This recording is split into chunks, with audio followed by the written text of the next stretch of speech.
अच्छा जी, IAS 21 के MCQs।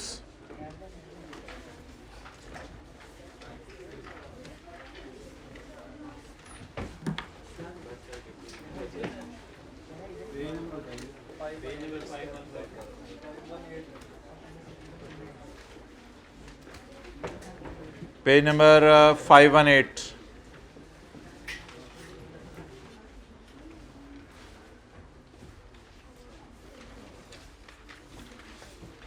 Which of the, सारी जा रहे हैं, बैठ जाएं अगर बैठ सकते हैं तो थोड़ी देर। शीला की क्लास किस टाइम है? सर आसिफ की 5 मिनट बाद। पिछली 55 पे होती है, पिछली दफा तो नहीं उठ के गए थे, ये बैठे रहते सारे। क्या वजह? टाइम चेंज किया? अच्छा, which of the following statements is or correct? भाई अभी क्लास दरवाजे बंद कर दो यार। Exchange differences on retranslation of all items are taken to P&L। सारे एक्सचेंज गेन लॉस P&L में जाते हैं। लिखें नो, IAS 16 वाला OCI में जाता है। नो, ये फॉल्स है, IAS 16 वाला OCI में जाता है, उर्दू में लिखें।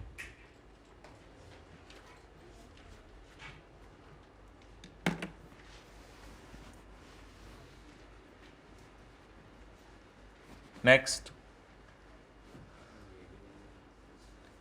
Dividend are recorded at average rate. Dividend are recorded at average rate नहीं, लिखें interest income expense average rate पे रिकॉर्ड होती है।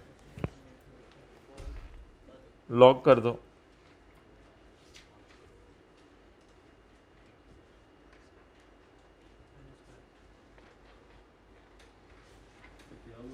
Interest income expense average rate पे रिकॉर्ड होती है। डिविडेंड तो एवरेज रेट पे रिकॉर्ड नहीं होता। डिविडेंड तो जिस दिन मिलेगा उस दिन रिकॉर्ड हो जाएगा।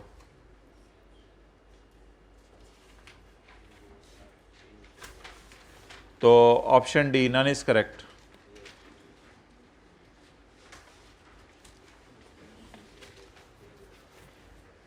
IAS 21 नॉन मॉनेटरी आइटम्स जो फेयर वैल्यू के ऊपर आए उनको भी रिट्रांसलेट करने को कहते हैं। कहते हैं ऐसे नॉन मॉनेटरी आइटम्स जो फेयर वैल्यू के ऊपर आए उनको भी रिट्रांसलेट करना होता है। किस दिन? Excellent, at the date when fair value was determined. किस दिन फेयर वैल्यू पे लाना होता है? सॉरी, किस दिन रिट्रांसलेट करना होता है लेटेस्ट एक्सचेंज रेट पे? जब फेयर वैल्यू मालूम हो। कोई 6 महीने बाद फेयर वैल्यू मालूम करते हैं, कभी साल बाद। फेयर, जब भी फेयर वैल्यू मालूम करें तब आपने लेटेस्ट एक्सचेंज रेट पे ले आना है। ईयर एंड पे लाना जरूरी नहीं। ईयर एंड से अगर 6 महीने पहले आपने जो है वो अपने कोई अकाउंट्स बना रहे हैं, या 6 महीने पहले आप जो है वो फेयर वैल्यू निकाल रहे हैं, तो जिस दिन फेयर वैल्यू निकालें तो ईयर एंड पे फेयर वैल्यू पे लाना है, या जिस दिन फेयर वैल्यू निकालें ईयर एंड पे रिट्रांसलेट करना है, या जिस दिन फेयर वैल्यू निकालें उसी दिन। 14 जल्दी बताएं। Non monetary creditor non monetary हैं, ये तो क्रेडिटर हैं, ये तो मॉनेटरी हैं, ये नॉन मॉनेटरी है। एडवांस के अगेंस्ट क्या होना है? पैसे आने हैं, या एडवांस के अगेंस्ट गुड्स डिलीवर होनी है? गुड्स आनी है, तो इसलिए ये नॉन मनी है। लीज लाइबिलिटी के अगेंस्ट तो कैश पे होना है ना, इसलिए ये भी क्या है? मॉनेटरी। चलें जी आगे। MCQ 11।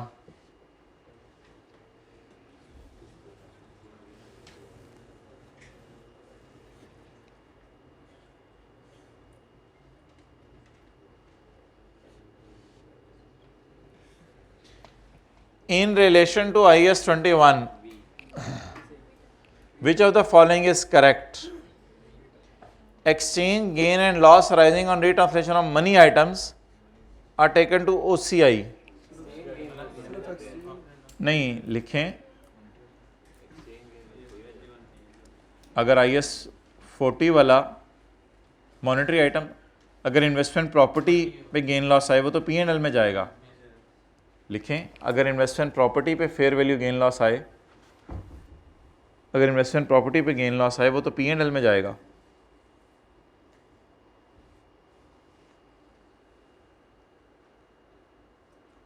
आज जो किया था, अगर इन्वेस्टमेंट प्रॉपर्टी पे गेन लॉस आए वो तो P&L में जाएगा। हाँ, पीपी का गेन लॉस OCI में जाएगा। पीपी का गेन, मॉनेटरी आइटम्स पीपी ओ सॉरी मॉनेटरी, मेरे ध्यान में पता नहीं क्यों नॉन मॉनेटरी घूम रहा है यार। काटो ये बात, काटो ये बात। भाईजान मॉनेटरी आइटम्स का हमेशा P&L में जाता है। लिखें, डेटर क्रेडिटर लोन वगैरह का गेन लॉस हमेशा P&L में जाता है। सॉरी, मैं नॉन मॉनेटरी समझ रहा था। डेटर क्रेडिटर लोन वगैरह का एक्सचेंज गेन लॉस हमेशा P&L में जाता है। ये लिखना है असल में लॉजिक।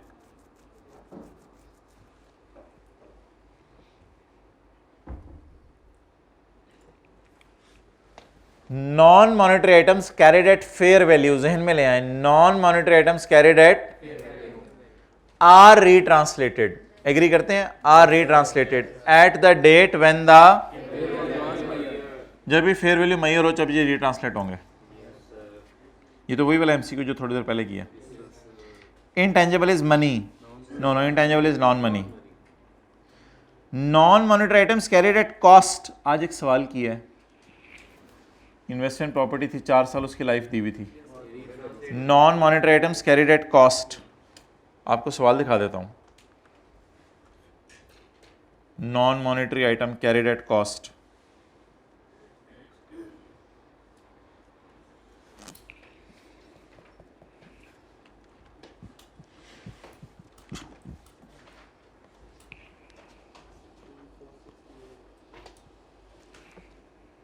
ये देखें,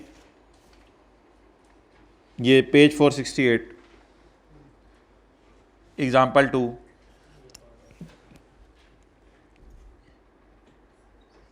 ये देखें, non monetary carried at cost. आगे सवाल क्या है इसका? Non monetary items carried at cost are retranslated at reporting date, are not retranslated, are not retranslated, क्योंकि नॉन मॉनेटरी को ईयर एंड पे चेंज वर्सी वाली कैलकुलेशन नहीं गुजारा जाता ना, अनलेस के वो फेयर वैल्यू पे हों।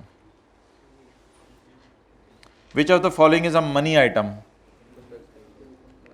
यार ये डेफर्ड टैक्स लायबिलिटी अभी मॉनेटरी में पढ़ा था, इसलिए टेक कर लें, लेकिन समझ कब आएगा? IAS 12 के बाद। एडवांस पेड फॉर गुड्स लिख लें आगे, क्या करेंगे इसके बदले? क्या आएंगी? गुड्स आएंगी। तो फिर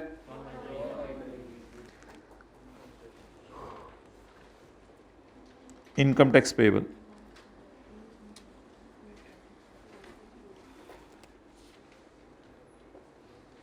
ये भी 9 छोड़ें और 8 छोड़ें। 7. Which two of the following are secondary indicators for determining functional currency of an entity? Functional currency मालूम करने के लिए कहता है कौन से secondary indicators हैं, कौन से secondary indicators हैं? Currency in which funds from, currency in which, और याद आ रहा है? अच्छा, Earth Limited has overseas freehold land which it bought for 2 million on Yakam March. It uses revaluation on IAS 16. ये 16 भी नहीं कर सकते हम, आगे चलें। ये आपने खुद करना है MCQ 5 होमवर्क में, ये मैं होमवर्क में डाल दूंगा। 5 आपने खुद करना है और 1 भी आपने खुद करना है। 5 और 1 होमवर्क में।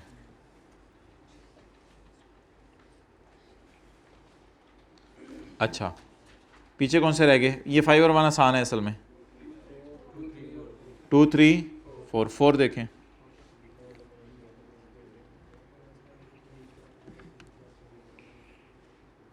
Which of the following is a non-money? Cash is money, debtor is money, loan payable is money. So non-money is investment in equity. Equity का मतलब होता है शेयर्स।